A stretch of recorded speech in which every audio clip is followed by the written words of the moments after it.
Naisip ko lang, ngayon na matanda na ako, nagtatrabaho na ako, ito pala yung pakiramdam na hindi ka na bumabangon para pumasok sa eskwelahan.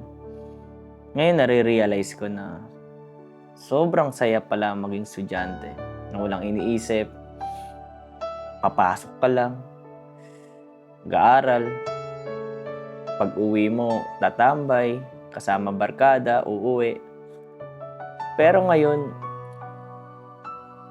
hawak mo na yung buhay mo.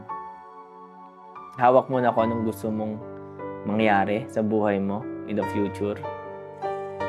So, nasa iyo na kung anong klaseng takbo ng buhay na gusto mo mangyari.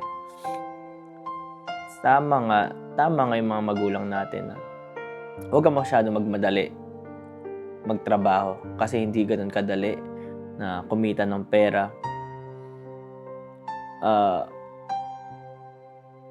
Mag-survive sa pang-araw-araw, makaraos lang.